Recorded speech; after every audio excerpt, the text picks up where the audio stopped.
Të nderuar krerë të institucioneve të pavarura, të dashur antar të Këshillit Kombëtar për Integrimin Evropian, e në veçanti OJQ-t, sa kënaqësi është që rikthehem në Këshillin Kombëtar, është hera e dytë që diskutoj me ju dhe hera e fundit që u takuam ishte në prill vitin e shkuar dhe që atëherë kanë ndodhur shumë gjëra, kemi patur vërtet progres në negociatat me BE-n, siç e dini.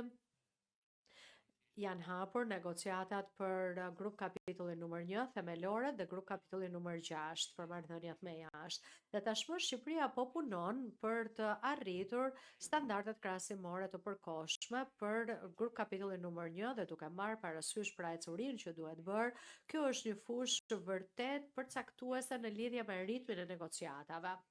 Çelja e negociatave për grup kapitullin 2, që është tregu i brendshëm dhe grup kapitullin 3, që është konkurrueshmëria dhe rritja gjithëpërfshirëse, është gati pra duke u arritur. Shqipëria tashmë ka çuar në Këshillin e BE-s para 10 ditësh qëndrimin e vet negociues dhe BE-ja po përgatit atë qëndrimin e vet në mënyrë që të organizohet konferenca tjetër ndërqeveritare sa më shpejt që të jetë e mundur. Sigurisht që ne shpresojmë që të gjithë kapitujt, grup kapitujt të hapen si vjet. Por sfida e vërtet nuk është vetëm hapja e grup kapitujve negociatave për to, por kryerja e reformave që qërojnë në këtë proces, por edhe të t'ju monitoroj me një vëmendje të skajshme. Sigurisht që ky është një proces i cili bashkërendohet kryesisht nga qeveria, ndaj më lejoni që të them edhe nga ana ime personale që dëshiroj të vlerësoj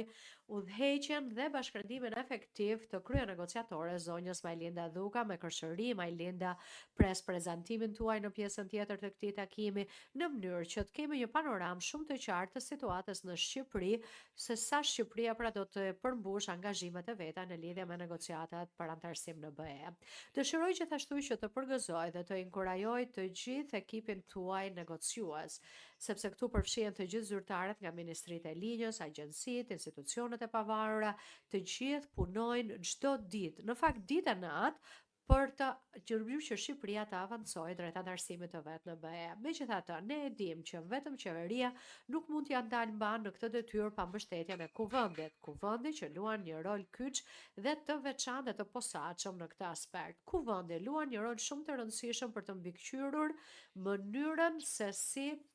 do t'i bëjë negociatat qeveria duke siguruar llogaridhënien, por edhe legitimitetin demokratik të procesit. Në këtë aspekt, më vjen mirë dhe dëshiroj të përgëzoj kuvendin dhe komisionin për çështjet e BE-s, që faktikisht jeni konsultuar dhe keni dhënë kontributin tuaj për qëndrimet negociuese të Shqipërisë. Dhe fakti që kuvendi po rrit përpjekjet e veta edhe për të patur më shumë personel dhe ekspertizë,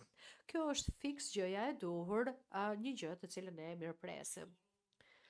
Ne të gjithë jemi dakord që është e nevojshme të intensifikohet ritmi i takimeve të Këshillit Kombëtar, kjo në formë paralele me intensifikimin e ritmit të negociatave, për të siguruar që e gjithë shoqëria e ndjek procesin,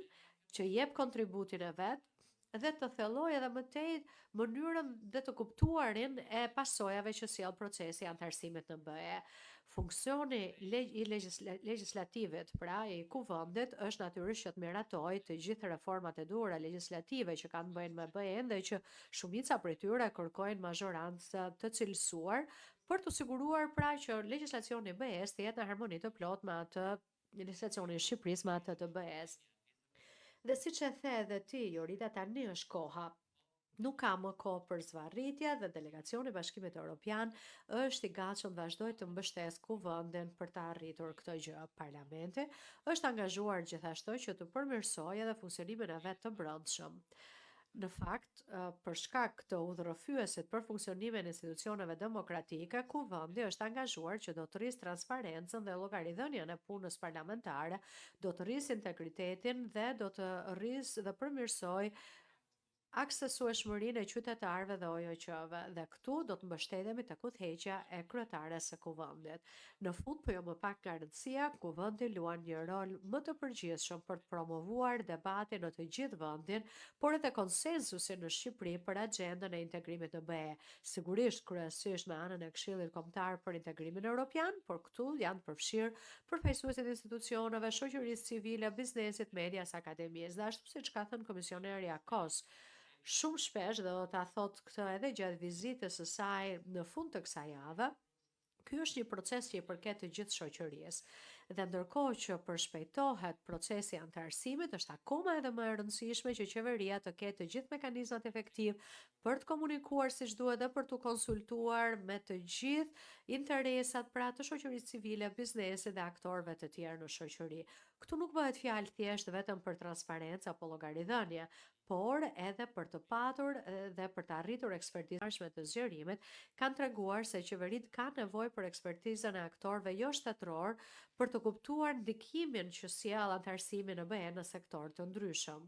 Dëshiroj të përgëzoj në këtë aspekt zonjën Tabako për udhëheqjen e saj në krye të këtij institucioni të rëndësishëm, duke përfshirë të gjitha përpjekjet që ju keni bërë për të rritur ndërgjegjësimin dhe transparencën për procesin e antarësimit në BE dhe ndikimet që ai do të ketë në sektor të ndryshëm të shoqërisë. Dhe vlerësoj edhe fokusin që kemi sot për legjislacionin e BE-s antidiskriminim dhe jam shumë i kënaqur që kemi zotin Gajda këtu sot.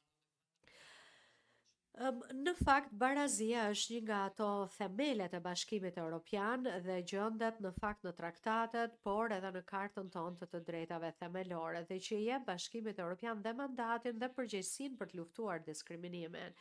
Dhe që prej viteve 2000, Bashkimi Evropian ka miratuar një pjesë të madhe të legjislacionit që ka të bëjë me origjinën racore, etnike, besimin fetar,